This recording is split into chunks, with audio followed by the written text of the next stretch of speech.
يجذب الود ويذيب الجفا، أعطني معطاه يوسف لأبوه بجيته، المقام أكبر من النحت في صم الصفا، والمكان تقول حاتم وديوانيته. بسم الله والحمد لله. نتناول الليلة بيت من بيوت الباحة، بيتنا بيت المطر. مؤسس البيت هذا جدنا مطر بن عبد الله رحمة الله عليه، وعلى جميع أمواتنا وأمواتكم وأموات المسلمين.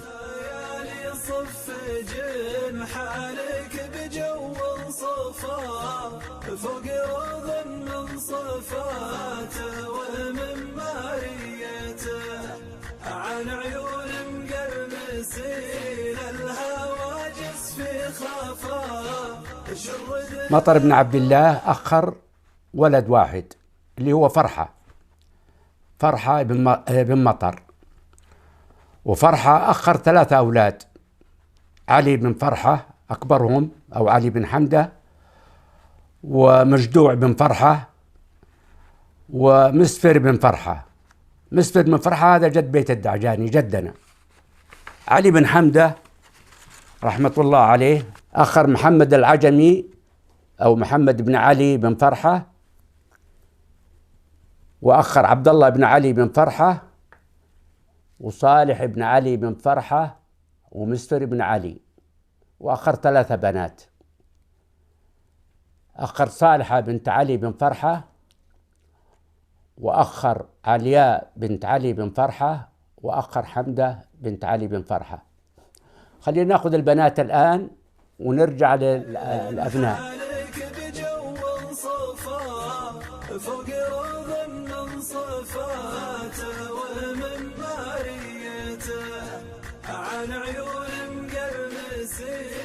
صالحة بنت علي تزوجت من عبد الله بن ساعد وأنجبت محمد بن ساعد رحمة الله عليهم.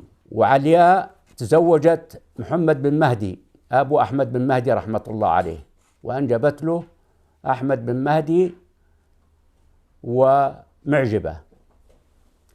وحمدة تزوجت سعيد بن مسفر، أنجبت علي بن سعيد بن مسفر.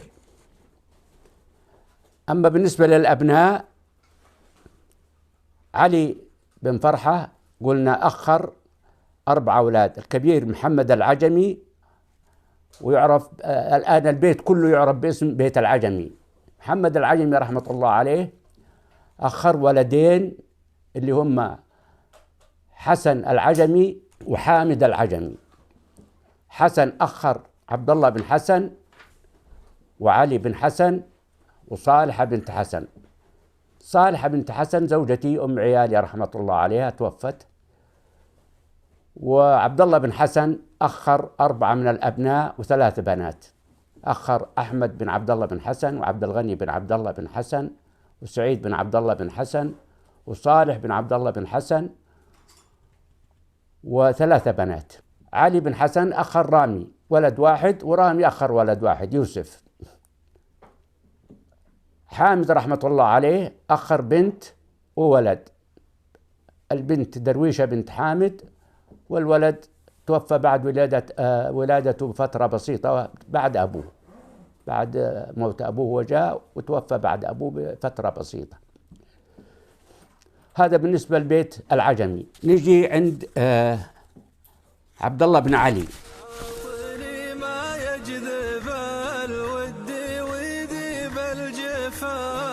أعطني معطاه يوسف لأبوه بجيته، المقام أكبر من النحت في صم الصفا. عبد الله بن علي بن فرحة أبو بيت عيال بن فايزة أو جد عيال بن فايزة، الجد الأكبر. أخر ولد واحد: أحمد بن عبد الله بن علي بن فرحة.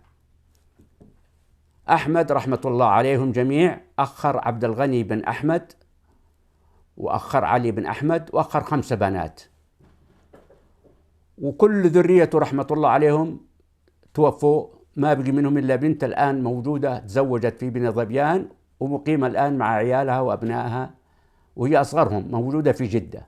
عبد الغني بن أحمد أخر 3 أولاد، علي بن عبد الغني، وأحمد بن عبد الغني، ومحمد بن عبد الغني، وأعتقد 7 بنات. وعلي بن أحمد بن فايزة أخر 2 ولدين و5 بنات. توفى في حياته ابنه الأكبر عبد الرحمن واحدة من بناته، والآن باقي خالد و4 بنات أعتقد.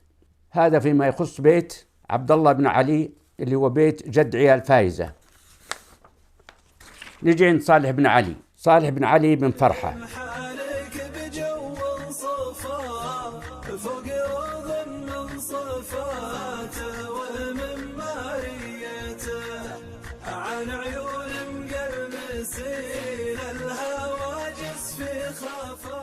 ينسب له بيت عوير، هو صالح عوير. صالح رحمة الله عليه أخر مسفر بن صالح، وأخر شريفة بنت صالح، ولد وبنت. مسفر رحمة الله عليه أخر محمد بن مسفر وغرم الله بن مسفر و5 بنات. محمد أخر يا حافظ 6 أولاد و7 بنات، وغرم الله يا حافظ عنده 6 أولاد. وشريفة تزوجت من بني ظبيان من قرية غزير، ومقيمة من أيام ما تزوجت مع عيالها، كانت في جدة رحمة الله عليها، توفت طبعا، أنجبت ما شاء الله 7 أولاد أظن و5 بنات. أما الابن الرابع مسفر بن علي فتزوج حقيقة ولكنه ما أنجب، تزوج من شريفة بن صالح بن خير ومات وما أنجب أحد. هذا فيما يخص بيت علي بن فرحة أو علي بن حمدة. نجي عند بيت المجدوع. فوق روض من صفاته ومن ماريته، عن عيون مقرمسين الهواجس في خفا. بيت المجدوع أجدادي لأمي خضراء بنت سعد. بيت مجدوع رحمة الله عليه الابن الثاني لفرحة أخر خميس بن مجدوع وأخر سعد بن مجدوع. خميس رحمة الله عليه أخر 3 من الأبناء وأخر 2 بنتين. أعتقد الأبناء كلهم توفوا في حياته ما عدا واحدة بنت موجودة الآن في الشرقية مع عيالها. ولده الأكبر هجاد رحمة الله عليه. هجاد أنجب فقط ولد واحد اللي هو أحمد بن هجاد، وأنجب 3 بنات. هجاد رحمة الله عليه سافر لطلب الرزق في أريتريا أسمرة، وتوفي هناك، توفي في أسمرة ودفن في أسمرة. أما ابنه أحمد بن هجاد كان أعتقد عمره ما يتعدى له 8 أو 9 سنوات. في مجموعة من رجال غامد موجودين ذيك الأيام لطلب الرزق في أسمرة، قاموا بالعزاء وقاموا بكل ما يلزم في موضوع الدفن، وتكفلوا ما قصروا بإرسال أحمد بن هجاد عودته إلى موطنه الباحة مع أحد أبناء الحمران على ما أعتقد، لأنه في أبناء الحمران كانوا بكثرة في أسمرة. الابن الثاني لخميس غرم الله بن خميس أخر بنت واحدة اللي هي صالحة بنت غرم الله، زوجة ناصر بن خير وأم محمد بن ناصر، وباقية ولله الحمد على قيد الحياة. وأخر عبد الله بن خميس. عبد الله بن خميس اغتيل للأسف فوق ماء العجلان، وهو صادر من سوق الأحد، عمره ذيك الأيام شباب، هو ما بعد تزوج. وأخر صالحة بنت خميس الكبيرة، زوجت في حياة أبوها وأنجبت، زوجت محمد بن عليان وأنجبت رحمة مرة إسماعيل رحمة الله عليهم أجمعين، وتزوجت فيما بعد لسعيد بن حافظ وأنجبت له فكرة رحمة الله عليهم كلهم.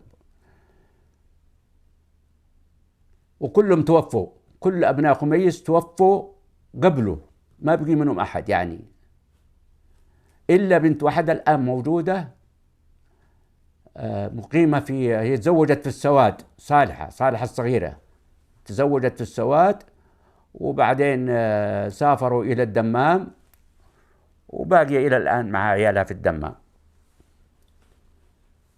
أحمد بن هجاد رحمة الله عليه أخر ناصر بن أحمد بن هجاد، ومحمد بن أحمد بن هجاد، وعبد الرحمن بن أحمد بن هجاد، وعبد الله وصالح. عبد الله رحمة الله عليه توفى في حياة أبوه، وأخر ولدين، ولد توفى، واحد من الأولاد توفى في حادث رحمة الله عليه، وأخر بنت، البنت أم أحمد الزبيدي، زوجت من الحبشي وأنجبت ما شاء الله 3 بنات أو 4 والله ما أدري، ماني متأكد، وابن، الابن أحمد. عبد الرحمن يا حافظ ناصر ما شاء الله تبارك الله، الله يزرع الذر الصالح، عنده خالد وأخواته، عبد الرحمن عنده وائل وأخواته وأخوانه، ومحمد عنده فهد والأخوان فهد، وصالح كالمثل، وعبد الله أعتقد عنده باقي بنت وولد. هذا فيما يخص بيت خميس. جدي سعد بن مجدوع رحمة الله عليه أخر 3 من الأبناء وبنت، البنت أمي خضراء بن سعد، والأبناء الكبير علي بن سعد، وأحمد محمد بن سعد، وأحمد بن سعد، علي بن سعد ومحمد بن سعد وأحمد بن سعد. أحمد بن سعد يطلقون عليه أحمد رشاش. علي بن سعد تزوج من شريفة بن صالح بن خير اللي كانت مع عمه مسفر ابن علي، وأنجب منها بنتين، أنجب صالحة بنت علي وأنجب عزة بنت علي. صالحة تزوجت من بيت طيب من بيوت أهل مكة، إسماعيل حابس كان مدير عام المالية، وأنجبت يا حافظ 4 أولاد وبنت. وعزة بنت علي أنجبت 3 بنات وولد، الولد ما شاء الله الآن عميد اسمه منصور، مساعد مدير جوازات الباحة. خضراء بنت سعد والدتي تزوجت ابن عمها سعيد الدعجاني. ويجي الآن بالنسبة للوالد نيجي مع بيت الدعجاني. خميس رحمة الله عليه، خليني ما أنسى الموضوع هذا، خميس اشتغل بالتجارة وربنا فتح عليه، وكان له من العبيد والقيان، وكان له من الجمال، وكانت تجارته بين القنفذة والمخواه وسوق الخميس وسوق الباحة، وامتلك الأراضي وامتلك الخير. وأذكر من عبيده أنا لا يعني، ويذكرهم الأخ ناصر بن أحمد بن هجاد مذكر وغريبة، يعني مات هو أعتقد قبلهم، فعلا مات قبلهم خميس. وكان واحد اسمه رميح برضو أو الرميح. هذا فيما يخص بيت خميس بن مجدوع. نجي لبيت الدعجاني. جدنا رحمة الله عليه مسفر بن فرحة، أخو علي بن حمدة وأخو مجدوع، ولكنه غير الشقيق. أمه من نعاش من زهران، أنجب ولد وبنت. الولد اللي هو جدي عطية بن مسفر، والبنت تزوجت في الحبشي من بيت المحي. جدي عطية أنجب 5 من الأبناء فقط، أبناء ما يعني ما في أناث. أنجب عبد الله الصامولي يلقب بالصابولي، وعبد الله ابن عطية، وأنجب حمدان ابن عطية، وأنجب سعيد بن عطية والدي، وأنجب حسين بن عطية، وأنجب أصغرهم عمي محمد بن عطية. عمي عبد الله بن عطية الصامولي تزوج من عزة الصامولية، واعتقد أنه لها علاقة ببيت خميس برضو. ومعروف كان بيتها جنب بيت ابن حسناء خلف بيت محمد البيه رحمة الله عليهم، وما أنجب، مات قبل ما ينجب. عمي حمدان الدعجاني أنجب ولدين وبنت، سعيد بن حمدان ومحمد بن حمدان وفاطمة بنت حمدان. فاطمة تزوجت من نعاش من أجدادنا، جدي مسفر بعد ما رجع نعاش مع أمه يوم توفى أبوه، هو أصغر أخوانه. لما توفى أبوه فرحة جو أخواله وارتدوا أمه، وهو غير الصغير ارتدوا خذوه معها، وتزوج وعاش وتوفى في نعاش.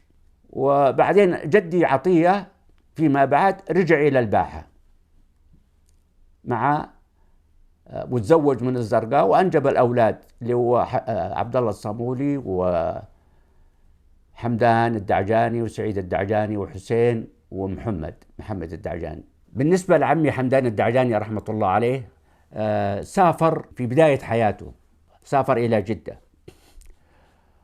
ما كان معه إلا ولد واحد يوم سافر، توفى رحمة الله اللي هو سعيد. لو كان حي لليوم يكون عمره فوق 95 سنة. والتحق ذيك الأيام مع الشريف عبد الله، اشتغل معه، حتى الشريف يوم سافر للأردن طلبه ولكنه اعتذر، قال له أنا ما أقدر أترك أهلي وأترك بلادي وذا وأروح الأردن. عمي حسين رحمة الله عليه اشتغل مع حسن عباس شربتلي، كان مسؤول عن كل أرزاق الشربتلي. كنت أشوف والله المفاتيح اللي كانت معلقة عندنا في البيت إنها ما تنشال ولا تنزع. كان مسؤول عن أملاك الشربتلي، وكان رحمة الله عليه معروف عنه الأمانة، واشتغل مع الشربتلي من بداية حياته.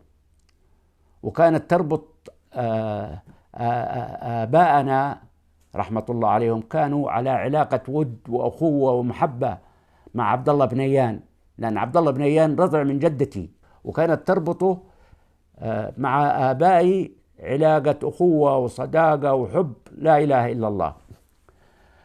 فكانوا إذا سافروا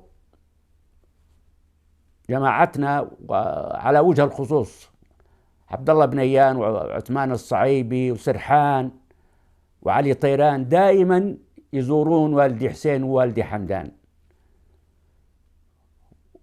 بحكم المعرفة ما كان ذاك النهار أيام ما كان شيء، لا شقق مفروشة ولا فنادق، وكان لا لقى الواحد جماعتنا ذيك الأيام يشتغلون في الحجاج أو في السجاد أو صرافة أو ما شابه. إذا تقابلوا مع واحد من المقيمين في جدة لازم يعدر عليه ويعدر عليه من قلب والميسور. نيجي عند الوالد رحمة الله عليه، الوالد سعيد الدعجاني. أعطني ما يجذب الود ويذيب الجفا، أعطني ما طاه يوسف لأبوه بجيته، المقام أكبر من النحت في صم الصفا. والد تزوج من ابنة عمه سعد بن مجدوع، أمي خضراء بنت سعد بن مجدوع، وأنجب 5 من الأبناء و3 بنات. الأكبر حسين ابن سعيد وصالحة بنت سعيد، ماتوا هذولا في قبل ما أولد أنا. وفيما بعد جيت أنا وسعد الدعجاني رحمة الله عليه وعبد الغني. عبد الغني توأم لسعد. عبد الغني مات صغير عمره 8 سنوات 7 سنوات رحمة الله عليه. وأنجب من البنات شريفة فاطمة الدعجانية وشريفة الدعجانية أخواتي. فاطمة تزوجت أحمد طيران وأنجبت له يا حافظ 4 أولاد وبنتين. وشريفة تزوجت من عبد الرحيم بن عطية وأنجبت لعبد الرحيم ولد وبنت إبراهيم وفوزية. ومن ثم تزوجت مطر ابن محمد من بني سعد. في موضوع أبغى أعرج عليه الآن لعمي حمدان.